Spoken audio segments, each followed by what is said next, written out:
এই তো আর কিছুদিন পর জীবন থেকে চলে যেতে যাবে আরো একটা বছর। নতুন ক্যালেন্ডার আসবে সবার ঘরে ঘরে। এবছরে কত কি ঘটেছে কেউ রাখবে না খবর। কত হাসি খুশি, কত সুখ দুঃখ, সবকিছু হারিয়ে যাবে, থাকবে না স্মৃতিতে। তবু জীবন চলছে তার আপন গতিতে। কত কি পেয়েছি, কত হারিয়ে। জীবন মঞ্চে করে যাচ্ছি কঠিন সংগ্রাম, তবু তারে ফাঁকি দিতে যে পারলাম না। কত সাফল্য ব্যর্থতা পেয়েছি, কত পর হলো আপন, আর আপন গেল হারিয়ে। নানা ঘটনার সাক্ষী হয়েছি এই বছরে, এই মাত্র কিছুদিনে।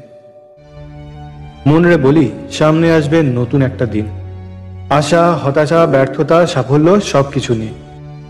তবু হারানো এই বছরের কাছে আমার যে থাকবে বহু ঋণ।